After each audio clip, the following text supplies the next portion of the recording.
Namaste, Tina Thrussell here with the Shin Dao, the Way of the Heart.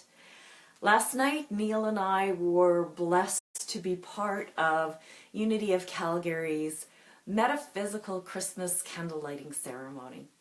It was beautiful. We'd been last year and it was beautiful then. It was even more beautiful to have the opportunity to be one of the active candle lighters. So within Unity philosophy, there are 12 powers of consciousness. And we, as there were 12 candle lighters, then obviously, good morning, Roxanne.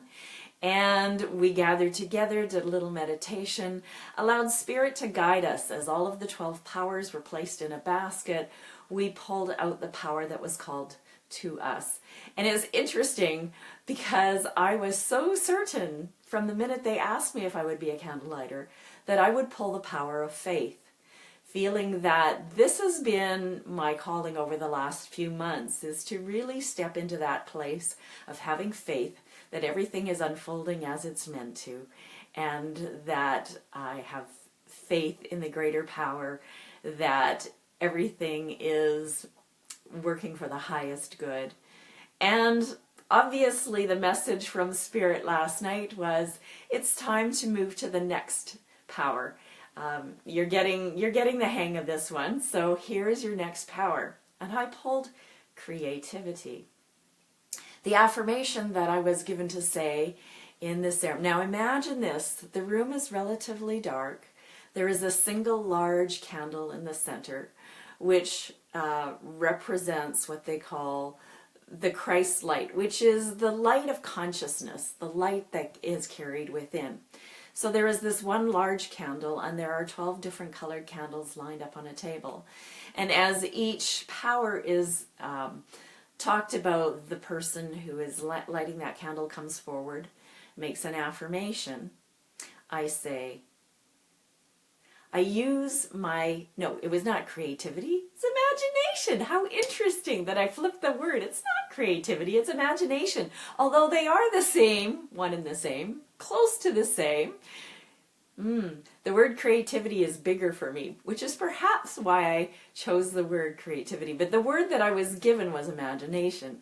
And the affirmation was, I use my imagination to empower the divine thoughts flowing through me. Good morning, Cindy. I look forward to seeing you later today. So, imagination empowers the divine thoughts that are flowing through me. So imagination, creativity. So then I light the candle. I light my candle of imagination from that center light candle, set it down and say, I am imagination. In this morning, I'm saying, I am creativity. So I think this is my message for the coming year.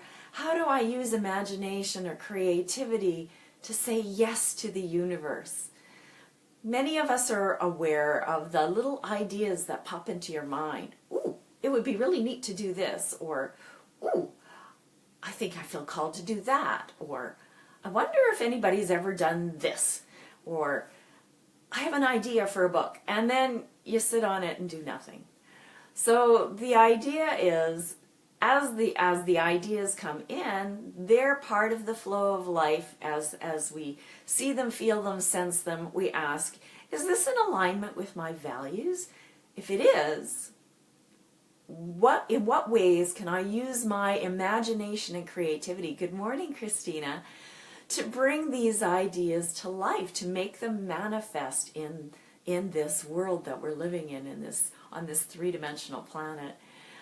And so I invite you to tap into that sense of creativity and imagination. Every time a problem or a challenge is presented, every time a new idea comes forward, every time someone maybe pushes your buttons a little, in what ways can you use your creativity and imagination to handle the situation that empowers it, that turns it into the highest good, that makes it a feel-good experience for yourself and for others involved? But, you know, primarily for yourself. If it feels good for you, it's going to feel good for somebody else. That's really a big lesson that I've learned over life. I spent so much of my life people pleasing, trying to make other people happy. And it's become clear over the years that that is a pointless and fruitless exercise. That unless you're feeling good, unless what you're thinking, saying, and doing is making you happy, you can't possibly make anyone else happy. So using your creativity and imagination in that way, how can you bring more joy into your own life? That will bring you to that place of being in service to the world, which is, of course, ultimately what we all want to do, don't we? We all want to make a difference in the world.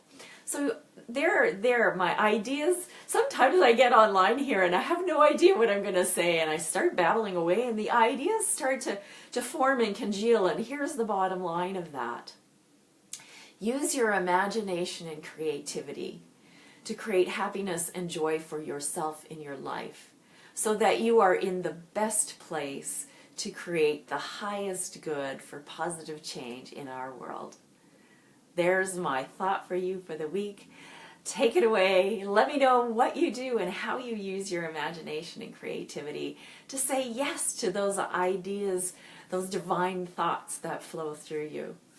I love you. I wish you a boldly creative and imaginative week. And say, mwah, namaste.